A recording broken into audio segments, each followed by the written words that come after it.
तो मेरे भाई Boruto two blue vortex chapter 14 absolutely एक फिनोमिनल रीडिंग एक्सपीरियंस था मेरे लिए पर्सनली। हमको बोरुटो ब्रैट नहीं दिखाई दे रहा है यार, हमको मतलब पार्ट 1 में काइंड ऑफ बोरुटो ब्रैट की तरह दिखाई दे रहा था। अभी वो बहुत ज्यादा कूल चीजें कर रहा है, ऐसा नहीं है कि वो बहुत ज्यादा कूल चीजें कर रहा है, इस वजह से मेरे को पसंद आ रहा है। मुझे बोरुटो बहुत ज्यादा पसंद आ रहा है कि किस तरीके से वो काम, उसका डिमीनर, जिस तरीके से वो अपने आप को प्रेजेंट कर रहा है, जिस तरीके से वो अपने आप को कैरी कर रहा है, वो बहुत ज्यादा कूल लग रहा है। बहुत ज्यादा वो मैच्योर तरीके से चीजों को हैंडल करता है, बहुत ज्यादा रिएक्टिव नहीं है वो, ठीक है, काम कंपोज रहता है, इस वजह से वो पसंद आ रहा है मेरे को। बोरुटो पार्ट 1 में let's be fucking really brutally honest man, Boruto हमारा भाई उतना मतलब स्टार लाइनर नहीं था हमको। मतलब मैं तेरे को क्लियरली बता रहा हूँ, बोरुटो पार्ट 1 में कावाकी ने कैरी किया है पूरे सीरीज को। बोरुटो पार्ट 2 में हमको दिखाई दे रहा है कि क्यों ये सीरीज का नाम है Naruto Boruto the next generation या Boruto Naruto the next generation, जो कुछ भी है सीरीज का नाम है, ठीक है। चैप्टर की शुरुआत में हम लोग इनोजिन को हॉस्पिटल में देख रहे थे। हमको पता है कि जूरा ने एक मैसिव छेद डाल दिया था इनोजिन की बॉडी के अंदर। बाद में हमको पता है कि हिमावारी ने उसको हील किया था, पर वो कंप्लीटली हील हुआ नहीं था, तो यहाँ पर वो भी हॉस्पिटल में है। यहाँ पर साकुरा हील कर रही है इनोजिन को। मैं मतलब बहुत ज्यादा सरप्राइज नहीं हूँ, हम लोगों ने साकुरा को पहले भी देखा है। हम लोगों ने बोरुटो में साकुरा को देखा था फाइट करते हुए सीन उचिया के अगेंस्ट, बाद में रेत्सुडन में भी हम लोगों ने देखा था उसको। तो ऐसा नहीं है कि साकुरा को हम लोग बहुत टाइम से देखे नहीं थे तो अभी हम लोग देख रहे हैं, ऐसा कुछ यहाँ पर हुआ नहीं है। मेरे लिए पर्सनली वो उतना बड़ा चीज नहीं था। अगर ककाशी हमको दिखाई देगा तो वो बहुत बड़ा चीज होगा। रॉक ली भी कहाँ पर चला गया मुझको पता नहीं है मेरे भाई। इन लोगों को लेके आओ फिर से इस पूरी स्टोरी में, मजा आएगा। बोरुटो इंटरोगेशन के टाइम वो विलिंगली कई सारे इन्फॉर्मेशन बताता है डिवाइन ट्री के बारे में, किस तरीके से डिवाइन ट्री के जरिए से नए एंटिटीज क्रिएट हुए हैं। हमको पता है कि कोड ने 10 टेल्स को फ्रैगमेंट कर दिया था अपने क्लॉमार्क की एबिलिटी की मदद से। क्लॉमार्क एक शिंजुत्सु था, तो जब कोड ने फ्रैगमेंट किया 10 टेल्स को डिफरेंट डिफरेंट क्लॉ बीस्ट में, तब उसी के जरिए से वो एक काइंड ऑफ ट्रिगर हुआ ये सब सारी चीजें। तो ये जो नए एंटिटीज है, जब कोई भी उन लोग किसी को लेके क्रिएट होते हैं, किसी को एक कैटलिस्ट लेके क्रिएट होते हैं, जिससे उन लोग क्रिएट हुए हैं, उनके क्लोज रिलेशन में उन लोग बेसिकली उनको टारगेट करते हैं। फॉर एग्जाम्पल सास्के के जरिए से हिदारी क्रिएट हुआ था, तो हिदारी टारगेट कर रहा था सारादा को, तो वो बेसिकली टारगेट करके वो जानना चाहता है अपने बारे में। हिदारी जानना चाहता था अपने बारे में, वो और इन्फॉर्मेशन जानना चाहता था, क्योंकि वो एक काइंड ऑफ जरिया बनेगा उनके इवोल्यूशन में, क्योंकि उन लोग नए नए क्रिएट हुए हैं। तो ये सब सारी चीजें से बोरुटो बता रहा था सब सारे लोगों को। यहाँ पर जो बोरुटो ने सबसे इंपॉर्टेंट इन्फॉर्मेशन दिया है कोनोहा विलेज को, और हमको भी एज ए रीडर भी ये सबसे क्रूशियल और इंपॉर्टेंट इन्फॉर्मेशन था इस पूरे चैप्टर में। वो ये था कि जूरा किसी भी प्रोटोटाइप से क्रिएट नहीं हुआ है, जूरा एक्चुअल में डायरेक्ट इनकारनेशन है 10 टेल्स का। ये बहुत ही बड़ा है मेरे भाई,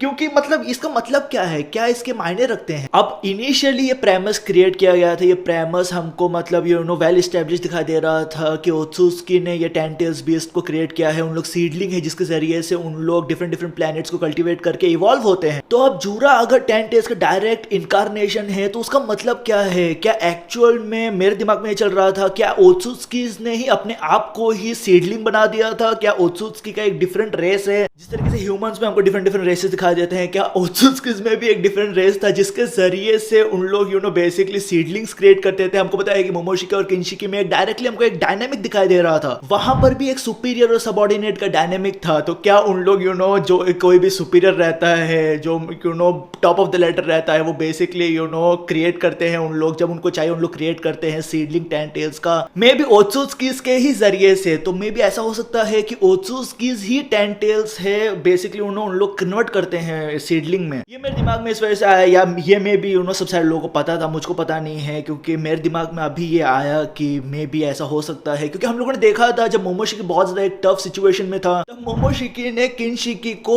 एक काइंड ऑफ चाक्रा फ्रूट में कन्वर्ट करके उसको खा लिया था उसने। और हमने देखा था प्रीवियस चैप्टर में, प्रीवियस चैप्टर का टाइटल था लाइट बल्ब करके। हमने देखा था बोरुटो ने जब हिदारी को हराया था, तब वो एक काइंड ऑफ लाइट बल्ब की तरह हमको दिखाई दे रहा था, चाक्रा बल्ब की तरह दिखाई दे रहा था, ऐसा कुछ दिखाई दे रहा था वो। तो बोरुटो बोल रहा था कि इसके जरिए से वो बेसिकली सास्के को फिर से रिवाइव कर सकता है, सास्के को एक नॉर्मल स्टेट में लेके आ सकता है। तो मेरे भाई मेरे दिमाग में नैरेटिवली इन सब सारी चीजों को लेके ये आइडिया फॉर्मुलेट होने लगा है कि ओत्सुत्सुकी एक्चुअल में पैर में ट्रेवल नहीं करते हैं डिफरेंट डिफरेंट प्लैनेट्स में। एक्चुअल में उन लोग 3 लोग ट्रेवल करते हैं डिफरेंट डिफरेंट प्लैनेट पे। पहला है सुपीरियर ओत्सुत्सुकी, दूसरा है सबऑर्डिनेट ओत्सुत्सुकी, और तीसरा है 10 टेल ओत्सुत्सुकी, जो एक्चुअल में ओत्सुत्सुकी है पर उसको कन्वर्ट किया गया है 10 टेल्स में, जो बेसिकली एक सीडलिंग है। हमको पता है कि 10 टेल्स को इवेंचुअली एक ओत्सुत्सुकी को कंज्यूम करवाना पड़ता है। हमको पता है कि जो सुपीरियर है वो काइंड ऑफ जो इंफीरियर है, सबऑर्डिनेट सबॉर्डिनेट है उसको कंज्यूम करवाता है 10 टेल्स को, और बाद में उस 10 टेल्स के जरिए से डिवाइन ट्री होता है। तो वो सब सारा सीक्वेंस हमको ऑलरेडी पता है। तो मेरा ये अब जो नया प्रेमस है वो यही है कि 3 लोग ट्रैवल करते हैं, सुपीरियर ओत्सुत्सुकी, सबॉर्डिनेट ओत्सुत्सुकी और तीसरा 10 टेल्स जो बेसिकली ओत्सुत्सुकी था ओरिजिनली, जिसको कन्वर्ट किया गया है 10 टेल्स में सीडलिंग बना के। ये मेरे को बहुत ज्यादा सेंस करता है। मे बी ये सब सारे लोगों को पता था, मुझको पता नहीं है, क्योंकि मेरे दिमाग में वो आइडिया है। हमारा भाई चिक्की बॉय अभी तक बहुत ही एक क्रेजी कैरेक्टर है, वो अभी तक रेलेवेंट है मेरे हिसाब से। चिक्की बॉय मोमोशिकी जब उसने किंशी को कंज्यूम किया था तब उसने नारुतो को देख बोला था मैं तेरे को दिखा रहा हूँ कि किस तरीके से हमारे में चीजों को हैंडल किया जाता है, और बाद में वो किंशी को खा जाता है। बहुत ज्यादा इंसान था वो। यहाँ पर जो मेजर क्वेश्चन आता है वो ये है कि जूरा टारगेट क्यों कर रहा है नारुतो को। अभी तक ये क्वेश्चन हमारे दिमाग में चल रहा है कि जूरा क्यों टारगेट कर रहा है नारुतो को। अभी ये वेल स्टैब्लिश हो चुका है कि जूरा एक डायरेक्ट इनकारनेशन है 10 टेल्स का, तो वो क्यों टारगेट कर रहा है नारुतो को। उसका क्यों एक नेचुरल इंस्टिंक्ट है, नेचुरल अर्ज है टारगेट करने का नारुतो को। ये एक क्वेश्चन रहता है, और मुझे लगता है कि इसका आंसर है 10 टेल्स के ओरिजिन में, कि ये 10 टेल्स आता कहां से है मेरे भाई। क्योंकि अगर तू सोचेगा तो ये 10 टेल्स के बारे में हमको पता नहीं है कि आया कहां से है। जो इशिका ओत्सुत्सुकी और कागे ओत्सुत्सुकी 10 टेल्स लेके आए थे, उसका हमको पता है कि वो फ्रेगमेंट हो गया था डिफरेंट टेल बेस में, और उसका जो गैदर स्टैचू है उसको सील अवे कर दिया गया था मून में। तो ये आया कहां से है, और ये काइंड ऑफ एक एबनॉर्मल 10 टेल्स था, ये एक बेबी 10 टेल्स था, ठीक है। तो अभी तक हमको पता नहीं है इसके ओरिजिन का। तो मुझे लगता है कि जब हम लोग उसके ओरिजिन में डाइव करेंगे तो मे भी हमको पता चलेगी क्यों जूरा टारगेट कर रहा है नारुतो का। कुछ ना कुछ तो मे बी रिलेशन हो वहां पर, मुझको पता नहीं है। मे बी मैं ज्यादा कुछ देख रहा हूँ इसमें, पर ये मेरे दिमाग में आया। बोरुतो जब इंटरोगेशन रूम में सब सारी चीजें विलिंगली बताता है डिवाइन ट्री के नए एंटिटीज के बारे में, तो कोनोहामारू का जो नेचुरल क्वेश्चन था यहाँ पर वो ये था कि उसको ये सब सारी चीजें पता क्या है, उसका सोर्स ऑफ इन्फॉर्मेशन क्या है। बोरुतो यहाँ पर सोर्स ऑफ इन्फॉर्मेशन देता नहीं है, वो काशिन कोजी का यहाँ पर नाम ही नहीं लेता है। वो बताता है कि तुम लोग मेरे को यहाँ पर जिंदा रख रहे हो क्योंकि तुम लोगों को इन्फॉर्मेशन चाहिए मेरे से। यहाँ पर हम लोग शिकमारू को भी अपने दिमाग में कई सारी चीजें सोचते हुए देख रहे थे। हमको पता है कि शिकमारू ने बताया था बोरुतो को कि तू कावाकी का नाम नहीं ले सकता है क्योंकि वो कॉम्प्रोमाइज हो जाएगा।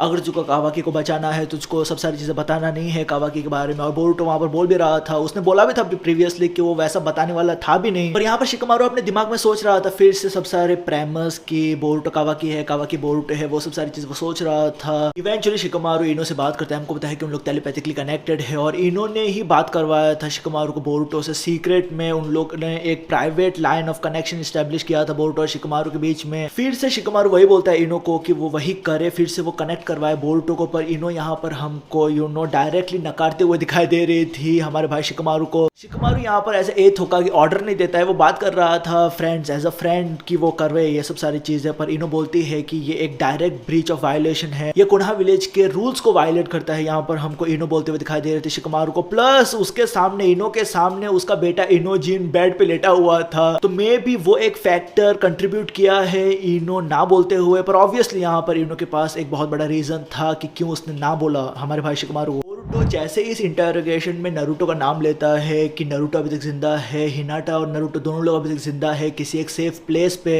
ये सुनते ही जो एल्डर्स है, जो बुढ़हू है, उन लोग क्लियरली बोल देते हैं बोरुतो को कि तू यहाँ पर से एस्केप तो करने वाला नहीं है, तू यहाँ पर से जिंदा निकलने वाला नहीं है। उसके बाद हमारा भाई ईबी की ऐसा धोता है बोरुतो को, वो खतरनाक पंचेस मार रहा था हमारे भाई बोरुतो का। बोरुतो यहाँ पर हम देख रहे थे क्लियरली वो सार्कास्टिकली कई सारी चीजें बोल रहा था ईबी को, ईबी के गुस्से में भी हिट कर रहा था बोरुतो को। तो हमको दिखाता है कि बोरुतो इतना मार खा के भी बोरुतो काइंड ऑफ सैवेज है, ठीक है, मार खा के भी वो सैवेज चीजें बोल रहा था यहाँ पर। वो बहुत ज्यादा इंसेन और कूल बात था। शिकमारू के दिमाग में अब ये बहुत ज्यादा क्लियर हो चुका था कि अगर ये इंटरोगेशन इसी पेस पे गया तो बोरुतो के बचने के चांसेस बहुत ज्यादा कम है। तो इस वजह से वो ईबीकी को बोलता है कि भाई तो रुक जा, बोरुतो को मार मत इतना ज्यादा, क्योंकि वो वैसे भी कुछ हमको बताएगा नहीं, टॉर्चर के जरिए से हमको कुछ इन्फॉर्मेशन मिलने वाला नहीं है बोरुतो से। तो यहाँ पर शिकमारू क्वाइट वाइजली वो मीत्सुकी को बुलाता है क्योंकि वो मीत्सुकी का वेनम यूज करना चाहता था बोरुतो के ऊपर। मेरे भाई इसके बाद ये वन ऑफ दी मेरा फेवरेट पैनल था इस पूरे चैप्टर में, ये मेरा फेवरेट मोमेंट था। ये बहुत ज्यादा कूल और एपिक मोमेंट था जो कुछ भी हुआ है शिकमारू और हमारे भाई मीत्सुकी के बीच में। मीत्सुकी जब बोरुतो के इंटरोगेशन रूम की तरफ जा रहा था तभी हमारा भाई शिकमारू आके मीत्सुकी को एक कोड देता है पेपर के जरिए से, बहुत ही स्टाइल तरीके से वो एक कोड देता है पेपर में मीत्सुकी को। और वो मीत्सुकी को यहाँ पर बोलता है कि याद रख हम लोग यहाँ पर शिनोबी है, ये तेरा मिशन है, अपने इमोशंस को कंट्रोल रख और अपने पूरे मिशन को एग्जीक्यूट कर। ये मेरा फेवरेट डायलॉग था, ठीक है। जब कभी भी शिनोबी का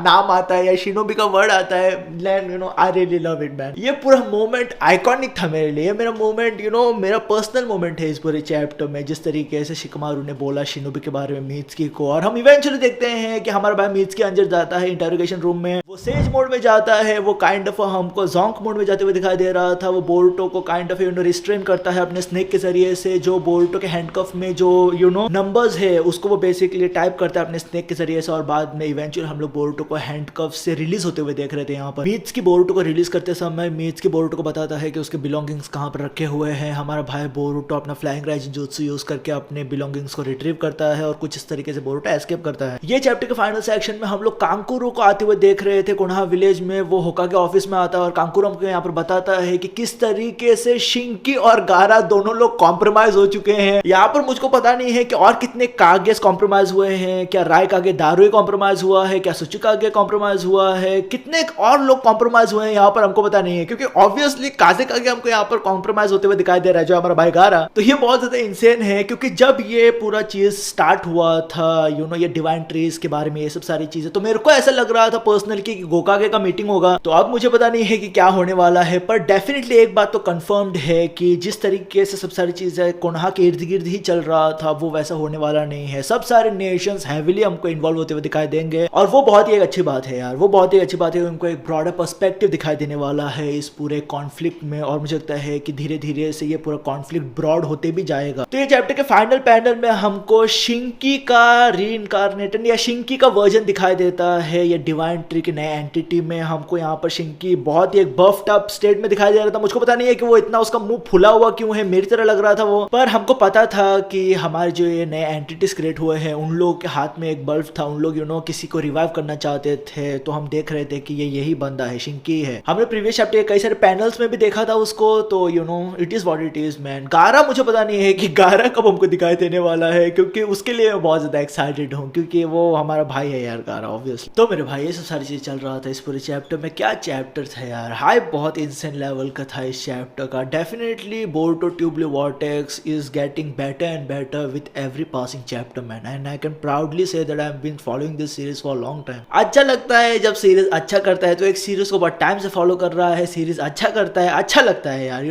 this is what we are talking about. Let's get into the pace man, and let's explore more thing. पर ये सब सारी चीजें बात करना चाहता हूँ, तो हमेशा याद रखे भाई, और ख्याल रखा अपना, पीस मेरे भाई।